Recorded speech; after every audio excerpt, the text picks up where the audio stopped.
The McDonald's Corp stock, trading under the ticker MCD, is currently sitting at $296.42, showing an intraday movement of essentially flat for today, November 5th, 2025, as of 3:59 p.m. IST, which is outside U.S. market hours, reflecting the last available close or after-hours quote from earlier.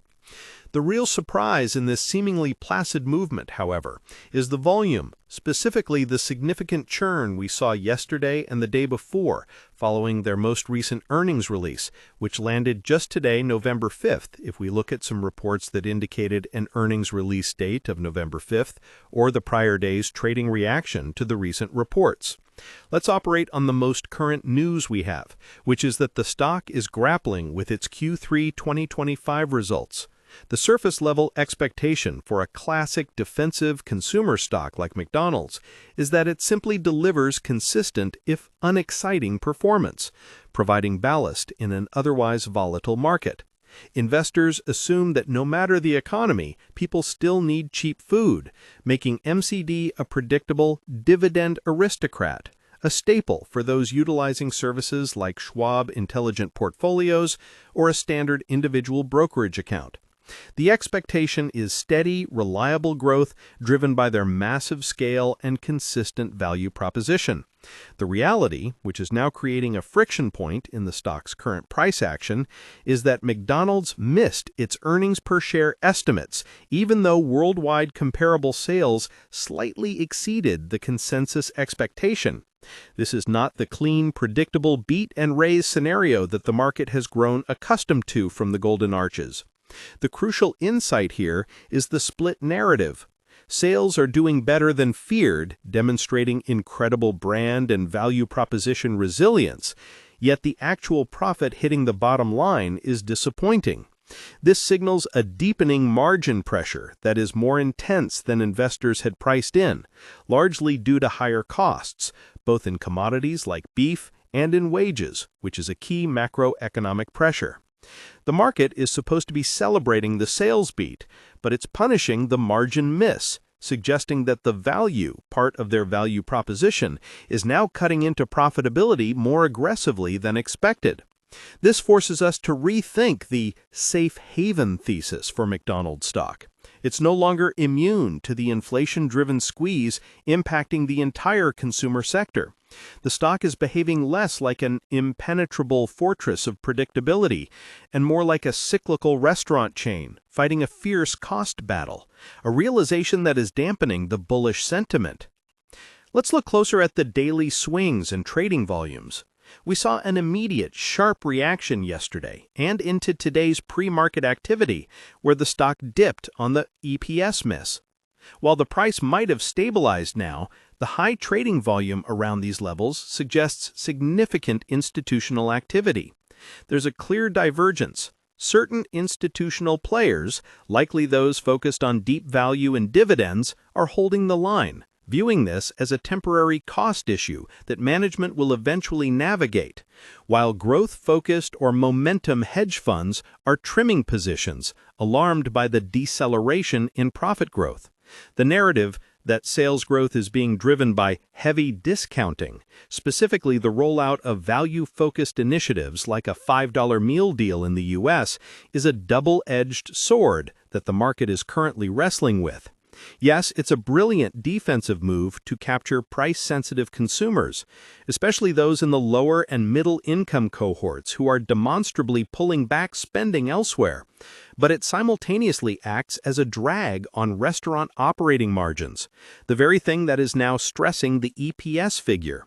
This aggressive use of value promotions is a direct response to macroeconomic pressures, which are forcing the company to invest a significant portion of its sales upside back into keeping prices attractive.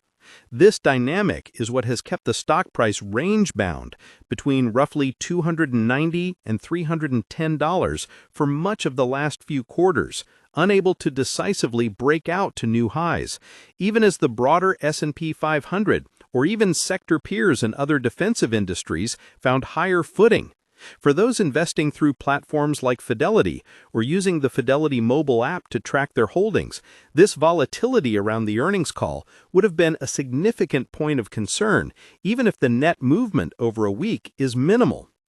The company's strategy, Accelerating the Arches, which centers on maximum marketing, committed to the core, and doubling down on the 4Ds, digital, delivery, drive-through, and development, is the theoretical engine of growth. The digital aspect, especially the MyMcDonald's loyalty program, is crucial here. Loyalty sales are generating billions and provide a wealth of data for hyper-personalized marketing and product pushes. This digital momentum is one of the key factors preventing a deeper stock decline because it represents a clear, long-term competitive advantage that competitors like Yum Brands or Restaurant Brands International cannot easily replicate due to McDonald's sheer scale. It's the counter-narrative to the margin squeeze. The digital ecosystem is making the business model more resilient and sticky over time. However, the market demands immediate results. The sophisticated digital infrastructure, which is a long-term asset, is not yet powerful enough to completely offset the immediate, brutal impact of food and labor cost inflation. The current stock price movement is a direct reflection of this tension between the powerful, long-term digital vision and the immediate, painful reality of inflationary economics. It's a key distinction that separates the long-term holder from the short-term trader. To understand the core strength of McDonald's, we must briefly revisit its business model. McDonald's is famously a real estate company that happens to sell burgers. Its primary revenue stream is not purely food sales, but also franchise fees and rent from its vast network of independent owner-operators.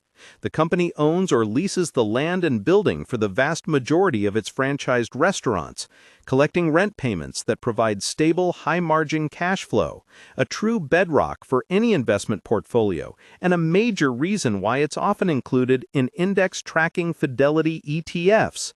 This franchise model is fundamentally resilient, acting as a massive buffer against the volatility of food and labor costs, which are borne primarily by the franchisees. Roughly 60% of its revenue is from these high-margin sources.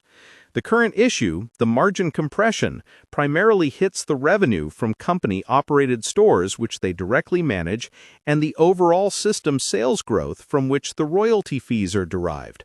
This means that while the profit from company-operated stores is under pressure, the recurring real estate-backed franchise revenue acts as a financial anchor, limiting the downside. This is a level of protection that newer competitors, or those focused solely on technology-driven models, like some of the companies that Interactive Brokers trading platform users might focus on, simply do not possess.